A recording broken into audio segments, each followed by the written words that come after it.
Good afternoon. Let's do some business. We're doing it live right here, weekday afternoons at 4 o'clock. We get right down to business here. News-driven hour after Ben Shapiro and just before the 790 KBC News Blitz with Randy Wang at 5. Mottek on Money, live on the air, 790 KBC. Streaming live online worldwide at KBC.com.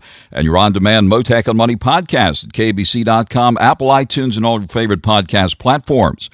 Winning finish to the week on Wall Street. Nervous time on Main Street with the latest jobs report showing hiring coming in weaker than expected. The nation's unemployment rate ticking slightly higher to 3.9%. I'll discuss this week's market action, including today's big 450-point rally for the Dow Jones Industrial Average later this hour with Matt Krantz from Investors Business Daily. And I'll talk about today's jobs report, the big enchilada. A monthly economic report's out today with prominent L.A. economist Dr. Robert Kleinhens. But first, joining us live now is Los Angeles business leader, civic leader, and philanthropist Rick Caruso, who had the business community cheering when he ran for mayor of Los Angeles.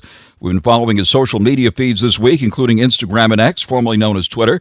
And he's been speaking out about what's been happening at university campuses around the nation, the policies and leadership, or lack thereof, that have led to this week's turmoil in many places. Rick Caruso, thank you very much for coming to the line here this afternoon. Thank you, Frank. Always great being with you.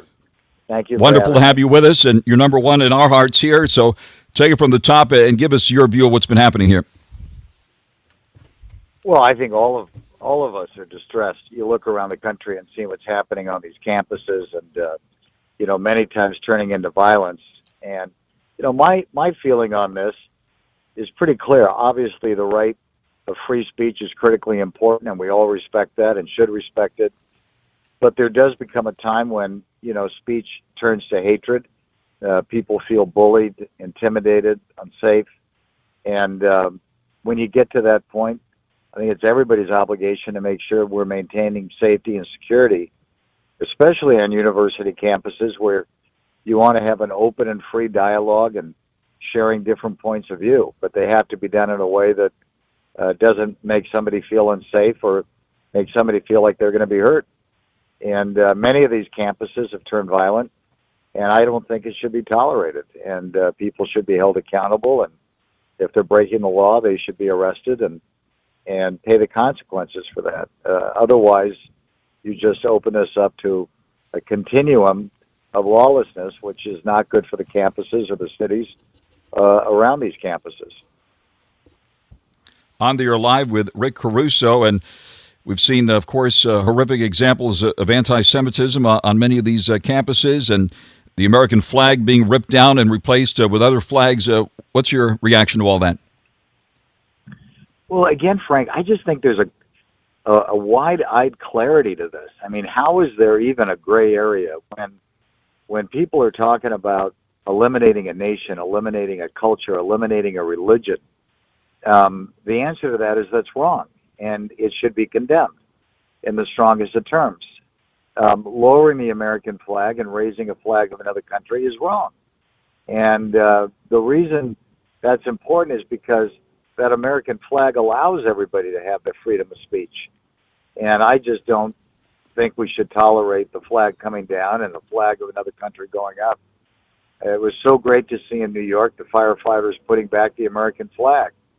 And that gives me great hope for our country. And I think the majority of the people in this country respect the flag, want to see it fly proudly, and believe in the fundamental principles that this country is built on.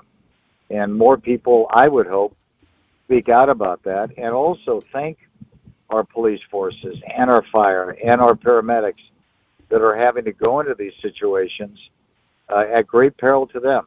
And I don't hear a lot of our elected leaders calling out and thanking them for the work that they're doing, and I think they should. I think our leadership has been weak around the country, and this is a result of it. And you mentioned that iconic image of New York firefighters putting the flag back up after a 9/11, after we were attacked by Al-Qaeda, and of course all of this turmoil happening after Israel was attacked on October 7th by Hamas terrorists, and that should be mentioned again here. Well, it should be, but I also think what's happening now, it's really elevated where people are condemning the United States at these protests. Not everybody, but many are. And I think there's a faction in these protesters.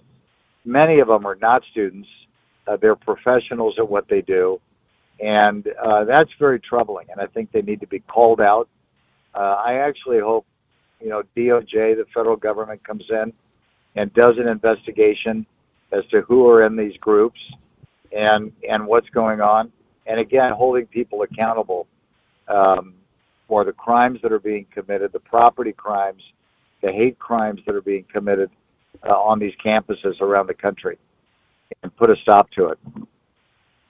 And speaking of crime, we've discussed this quite a bit, of course, as it relates to crime overall. But now with the vandalism and other incidents, hate speech and crime and so forth on these college campuses, we see some of the people that have been picked up have received no jail time, and one report said they actually received takeout breakfast on the way out. Oh my God, I haven't heard about the takeout breakfast, but Frank, we've gone down the road with some very liberal policies of not holding people accountable when they commit a crime. And my God, we should know by now that just doesn't work, and it does not have a good ending. We've got to get back to the fundamentals that when you commit a crime, you're held accountable. We should always have in place areas where people can rehabilitate and relearn skill sets and get back and live a productive life.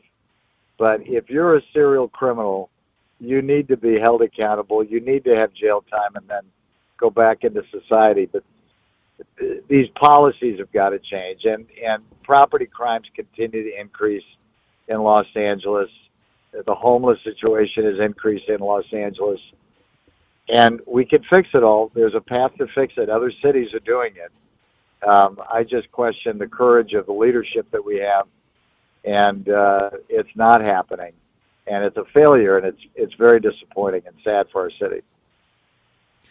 On the issue of homelessness, you delivered a powerful message on the Union Rescue Mission TV special recently. Tell us about that and what you see working there at Union Rescue Mission, for example. Well, Frank, that's a good example, and thank you for your support of the Union Rescue Mission. But Union Rescue Mission, like many other of these nonprofits that are working with those who are living on the streets, are bringing people off the streets and turning people's lives around, whether they have a drug addiction or mental illness, or they're just, for whatever circumstances, have ended up in a very bad and inhumane situation living on the streets. They've done it with great care, compassion, and love, and literally have turned so many thousands and thousands of lives around. And that's the model we want to support, whether it's the Union Rescue Mission or the People's Concern or the Downtown Women's Center. Those are the organizations we need to get behind.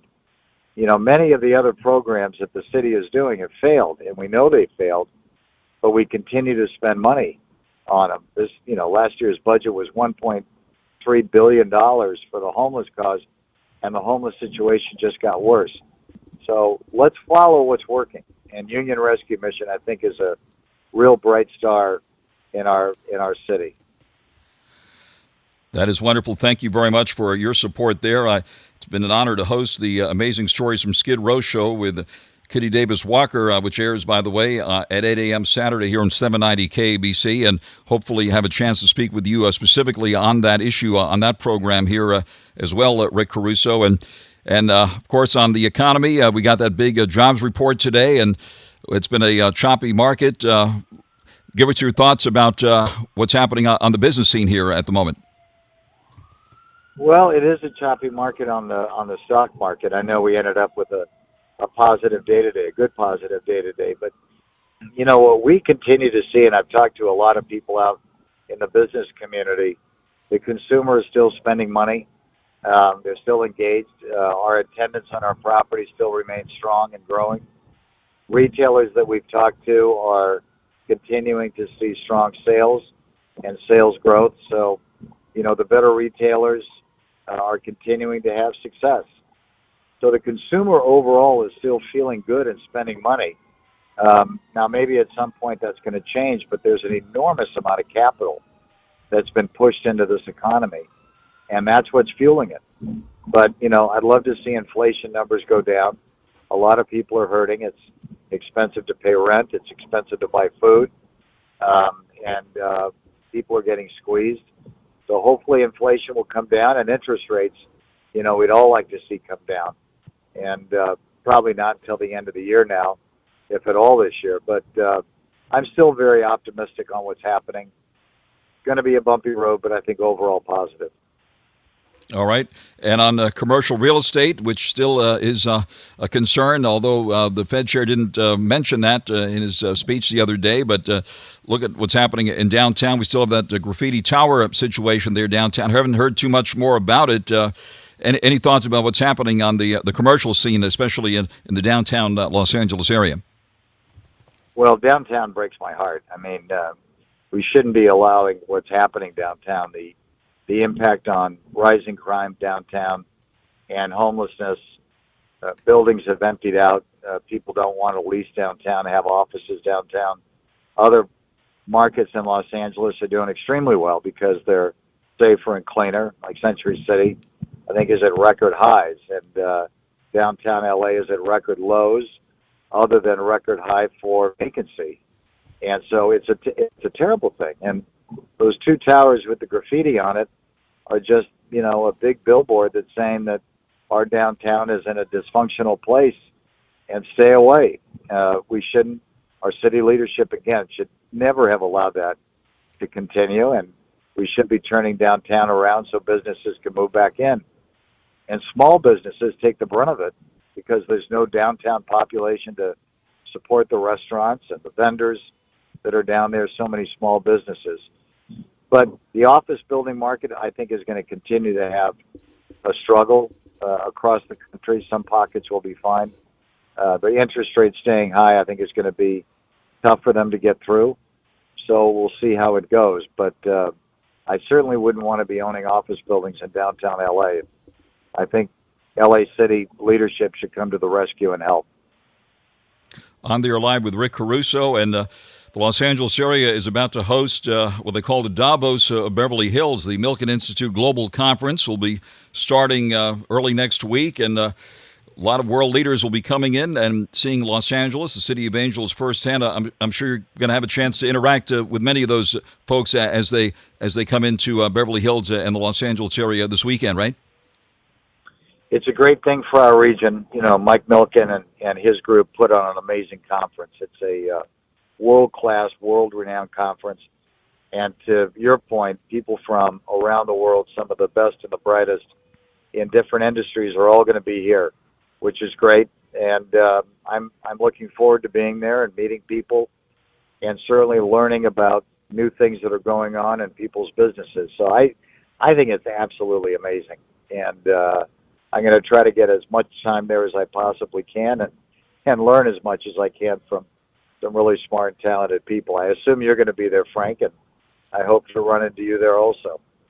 That's wonderful. Look forward to that. Indeed, we'll be broadcasting live the whole week there during the Milken Institute Global Conference. So look forward to seeing you there with the movers and shakers around the world and world leaders. You'll be right at home there. Rick Caruso, thank you very much for taking the call here this afternoon. We wish you a good weekend, a peaceful weekend to all, and to you and your family, all the best. And again, thank you very much for all you do for the City of Angels and your amazing philanthropy and right across the board.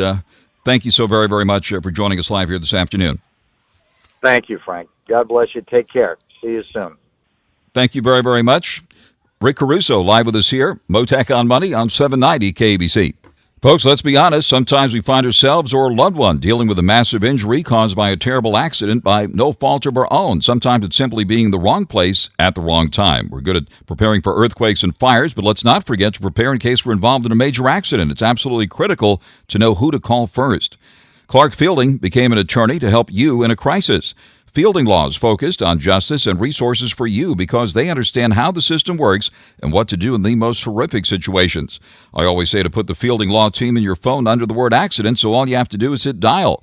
You'll feel better having set this up for yourself and your family. That number is 833-88-SHARK, 833-88-SHARK. With the population exploding and increased vehicles on the freeways, be proactive. Prepare for the worst and expect the best.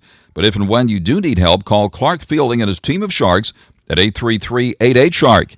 That's 833-88-SHARK, or go to clarkthesharklaw.com. Again, that's clarkthesharklaw.com. Mottek Money continues here, 790 KBC. Good afternoon. Winning day to close out the week on Wall Street. Stocks swung to an upbeat start for the month of May with the Wall Street fear gauge, by the way, easing to the lowest levels we've seen since the end of March. Investor anxieties tied to inflation appear to be subsiding at this point. The Dow coming in for a closing gain of 450 points at 38,676. The S&P 500 up 64 at 5,128, and the Nasdaq powered up 315 at 16,156. Market reacting positively to what some are describing as a Goldilocks jobs report we got today. I'll be talking more about that with Dr. Robert Kleinhans, prominent Los Angeles economist, will be joining me live later this hour. Also, Matt Krantz from Investors Business Daily will be talking about the details of today's rally on Wall Street. All three of the major averages finished sharply higher today, with the S&P 500 and the Nasdaq logging back-to-back weekly gains, while the Dow climbed for a third week in a row. The Dow seeing its largest weekly rise since the stretch ending on March 22nd. Investors cheering the softer U.S. jobs report today, which came in below expectations as far as hiring is concerned, but investors viewing it as a Goldilocks scenario that might take some heat off inflationary pressures in the economy while setting up the Fed for possible interest rate cuts this year. Some are still talking about an increase in rates possibly by the end of the year. This is something that will be discussed, no doubt, at length and in great detail at the Milken Institute Global Conference, which will be starting on Monday. I'll be broadcasting live from that conference all week, so you'll hear from the movers and shakers at that conference, live right here on 790 KBC. The market has been on the pins and needles lately, swinging from fears that the Fed might turn hawkish and hike rates to stomp out inflation to rallying today on signs that inflation may cool enough to prompt a Fed rate cut this year. We'll talk more about that with Matt Krantz coming up later this hour. The volatility index, the VIX index, the so-called Wall Street Fear Index, now trading well below its long-run average. At this point, moving lower recently, and so that's a good sign there. The yield on the 10-year note at 4.52%. That, too, has eased a bit lately, and that's the one that impacts the fixed-rate mortgage rates out there. Taking a look at the price of gold, it's below its record high, which we hit recently. Right now, up 50 cents at $23.10 an ounce, $23.10 as a matter of fact. And the price of oil also easing this week, pulling back nearly $1 today at $77.99 a barrel. Taking a look at the cryptos now, it's been a wild ride for the cryptos. Bitcoin is up 1,000 right now at 63,104 to crack below 60K this week. Ethereum down $1 at 3,112, and looks like Doge now at 15 cents. Now the latest news for you right here on 790 KBC. Mottek Money continues here, 790 KBC. Mo Money on Wall Street today. A nice rally to close out the week in reaction to the jobs report, the so-called big enchilada, the monthly economic reports. That's the jobs report we get from the Labor Department every month, and it came in weaker than expected, and the nation's unemployment rate ticked higher to 3.9%. Why is that positive for the markets? Well, it signaled that maybe the Fed will be lowering rates sometime this year rather than holding the line or possibly raising rates by the end of the year. Joining us live now, Matt Krantz, personal finance and management editor at Investors Business Daily, the authoritative financial newspaper, watcher of financial markets, author of Investing Online and Fundamental Analysis for Dummies. Matt Krantz, thank you very much for coming to the line here this afternoon. Happy to join you. Big week with the Fed meeting and the jobs report today. Matt, give us your view of things here at the moment. Yeah, investors pretty much thought that the Fed was not going to be cutting rates as aggressively as they thought, but this news on the jobs report kind of changed the opinions a little bit. I personally think people are kind of getting too excited ahead of time. I don't think the news is bad enough to warrant serious concern by the Fed, but it's definitely enough for the bulls on Wall Street today. Certainly, and what is the expectation here now with the cards that are on the table following this jobs report? Is there still talk of a possible rate hike by the end of the year, or does this signal the economy is slowing enough and we have a Goldilocks scenario here, that not too hot, not too cold, and that soft landing could happen? That, it's great. I haven't looked at the Fed Watch report from the CME yet, but kind of anecdotally, I think people who are looking for a cut have pushed that back to September. I'm hearing a lot of people talk about September.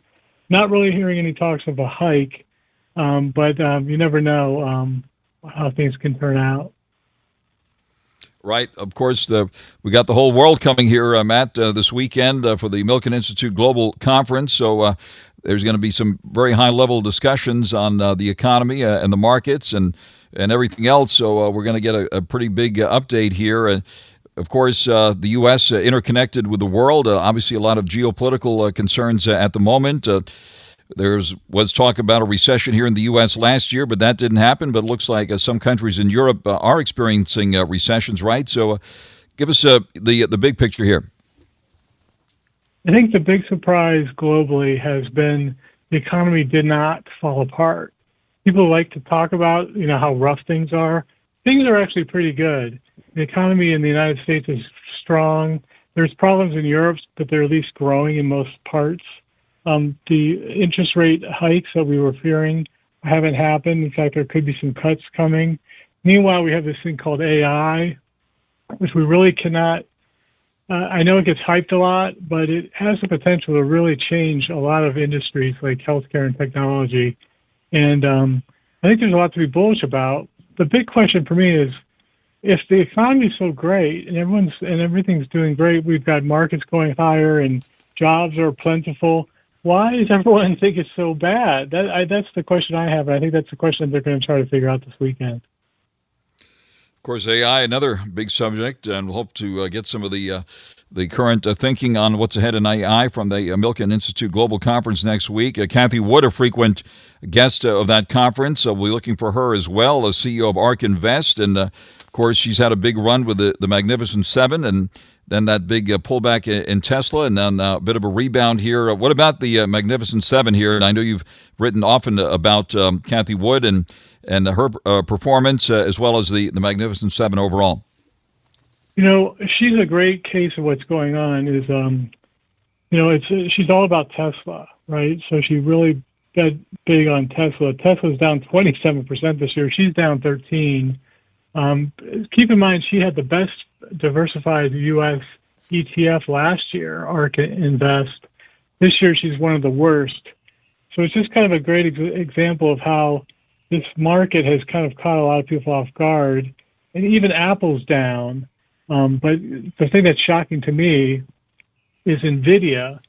Little NVIDIA has minted almost $1 trillion in shareholder wealth this year. That's amazing, because if you think about it, when Apple surpassed $1 trillion in total value, people thought that was incredible. NVIDIA has minted that much just this year. So that just tells you the power of AI. Certainly, and NVIDIA, the so-called Magnificent One, participated in today's rally, by the way. Looks like it moved higher by nearly $30 at $887 and change. Apple, of course, also in the news this week on its earnings report. It also moved higher, up about $10 today at $183 and change. Also, even though that report was a bit disappointing as far as sales are concerned, they launched a massive stock buyback program, right? That an all-time record for that. Tell us what we need to know about Apple's big announcements this week. And you set that up just perfectly. So you've got NVIDIA on one hand. It's growing so fast. I think the estimates are for about 90% EPS growth this year. Stock's up 79% this year already. Contrast that with Apple. Apple's sales are probably going to drop by 1%. iPad's revenue is falling off a cliff. They need to resuscitate their business because it's become a replacement business.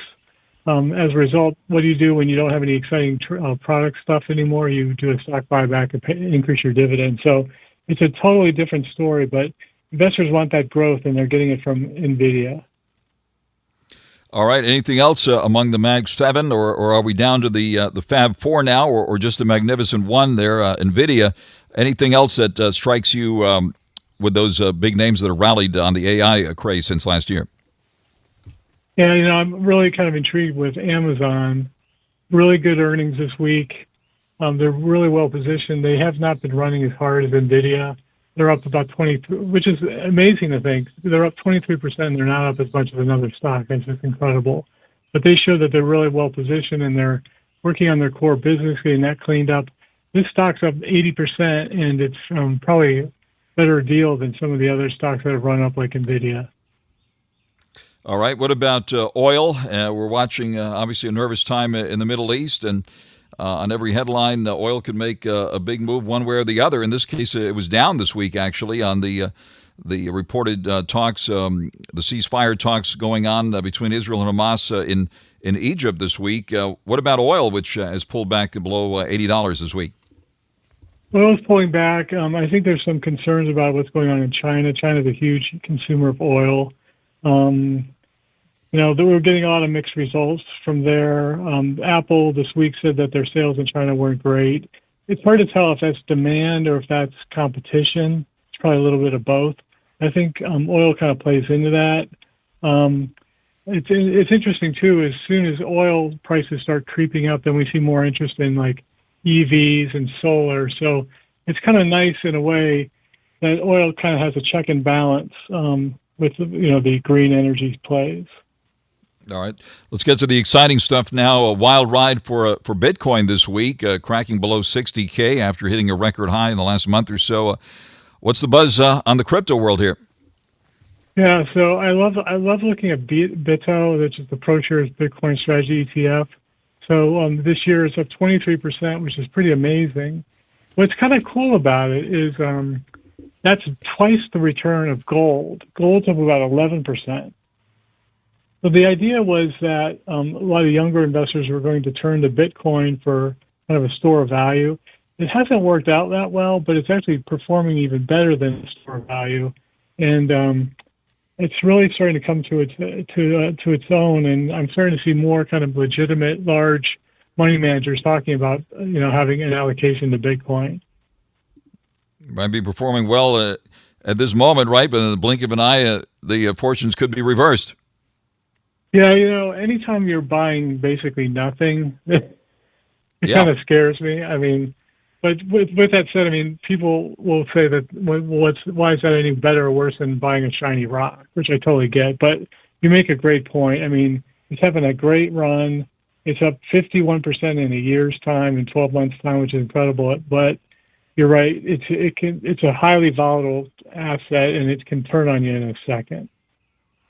Right, and of course, on this program, we talk to the biggest fans as well as the harshest critics, which will also be gathering next week at the Milken Institute Global Conference. So we look forward to getting a comprehensive update on the crypto world, crypto space, and get some of those people on the air next week here for you to hear. So that's going to be big news. And what about gold and silver, by the way? Let's not forget good old silver.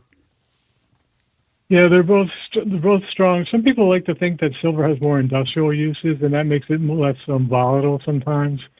But I don't think inflation is as much of a concern this year as it was last year. It was earlier this year. The Fed is not cutting rates, so we don't have to worry about that heating up too much. So I think precious metals are interesting. I'm hearing more people talking about them. But with that said, it's really hard to get excited about, a shiny rock when you can get, we're up 8% on the S&P this year. That's not even including dividends, and that's you've got growth in earnings underlying it. So that's the tougher sell this year. Matt, thank you very much. I know you got a big job here to get all this down for the Investors Business Daily readers, and you do a fantastic job there at that authoritative publication. We appreciate you joining us here. That is Matt Krantz, Personal Finance and Management Editor at IBD, Investors Business Daily, watcher of financial markets, author of Investing Online and Fundamental Analysis for Dummies. Matt, thank you very much for joining us live here this afternoon. Thank you. Taking a look at the price of silver, by the way, down to 4 cents today to $26.78. Gold, by the way, moving higher by 50 cents at $2,310.10 an ounce. And right out to the freeways we go now on 790 KBC. Mottek on Money continues here, 790 KBC. The big enchilada monthly economic reports out today. The jobs report for the month of April coming in a bit short of analyst expectations, and the nation's unemployment rate actually ticked higher to 3.9%. Let's take a closer look at jobs and what's happening here in Southern California right now with Dr. Robert Kleinhens, one of the most prominent economists here in the Los Angeles area, principal economist at Kleinhens Economics.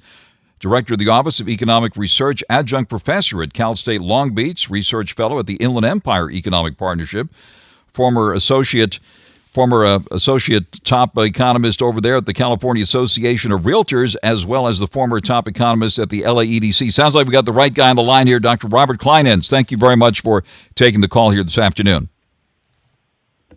Thanks for having me, Frank. Either that or I'm having a hard time holding down a job at this point. It's always a thrill to speak with you and see you at the various conferences, which you often lead.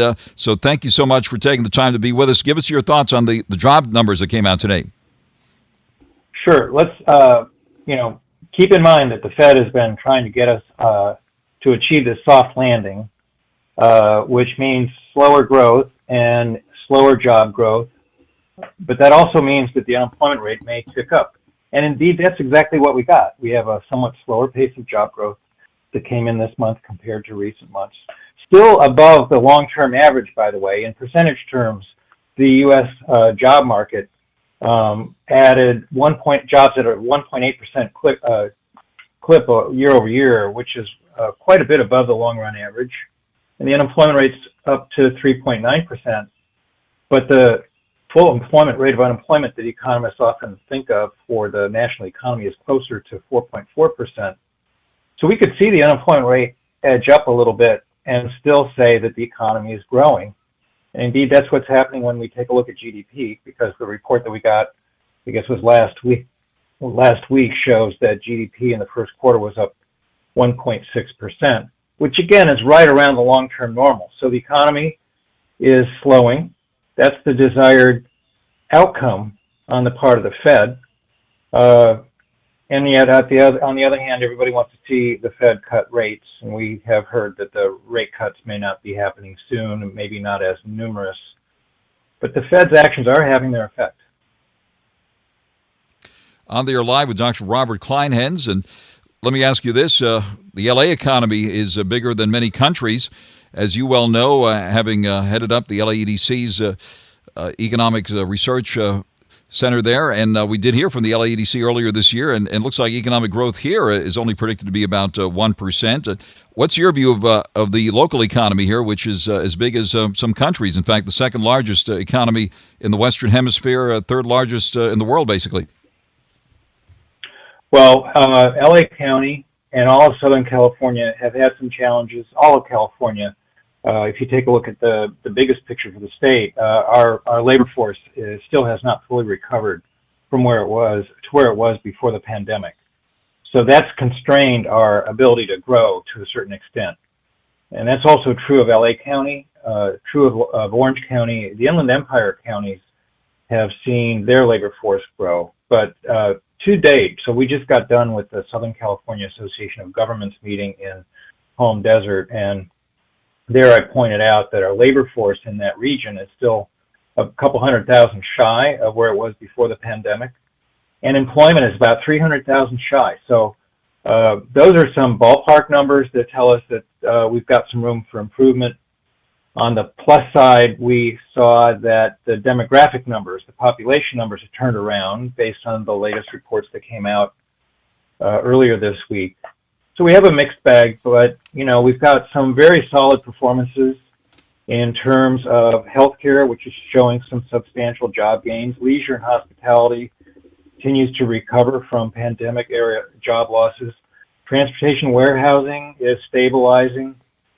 So even as we hear some mixed news about some of these high-level numbers, we're upbeat about some of these industries as we go forward. Of course, the big issue is the cost of living, which is so high here in Southern California. And that's not going to change anytime soon. And as we enter into the busy season with the housing market, interest rates, mortgage rates, 7.29%, I think I checked on the Freddie Mac numbers, probably not going to dip anytime soon. So it'll be a challenging, busy season for the real estate market. But I would just point out that the millennial generation, which is large, numerically large, is in their peak years for household formation, for home buying, and for spending. So that demographic is likely to support spending here in the local economy, as will the increased number of boomers who are leaving the labor force entering retirement and whose spending will be somewhat insulated from the ups and downs of the economy. On there live with Dr. Robert Kleinhens, and who served as deputy chief economist at the California Association of Realtors. I was trying to remember all of your titles off the top of my head, but I think that is now correct there when you were at the California Association of Realtors. So you have a good feel for what's happening on the real estate scene. We heard just this past week that home prices basically have hit a record high despite the higher mortgage rates. Mortgage rates looks like they've eased a bit now with the bond yields coming down. So what is the outlook here for home prices and for sales activity this year? Well, I don't produce a formal forecast for the housing market, but I think that given how lean the housing market is in terms of supply, both new home supply, like last year, building was lower than it was the year before, and it's still coming in weak this year. And inventory levels of existing homes are edging up, but they're still in the range that I would consider to be very lean. And that's true not just for LA County, but all of the Inland Empire, all of the Southern California region. So that suggests that, and then the demographics I mentioned a moment ago, that suggests upward pressure on home prices, but very limited improvement, if any, on the sales side as we go through this year, no matter what happens with interest rates. Keep one thing in mind as we talk about interest rates, that these interest rates in real terms after inflation adjustments are not nearly as high as they appear nominally, the 7.29% or whatever the interest rate is that you're looking at, because we still have somewhat elevated inflation. And so real interest rates, while they've edged up a little bit, are still relatively favorable by long-term measures. So, Dr. Robert Kleinhens, thank you very much for joining us live. Wish we had more time and hope to speak with you again very soon.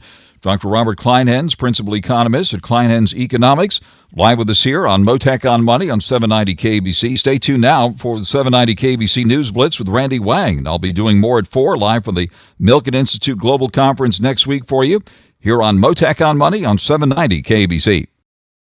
How wrestling really works and how you get the ratings. Eric Bischoff and Conrad Thompson explain on 83 Weeks. This is indeed the first WrestleMania without Vince McMahon. I mean, it's about as horrible as it can get, but does erasing that history make it any better? Everybody's being careful not to celebrate Vince McMahon. I think you can acknowledge him without celebrating him. I think that's the double-edged sword that everybody's sort of carrying for now. 83 Weeks on YouTube or wherever you listen.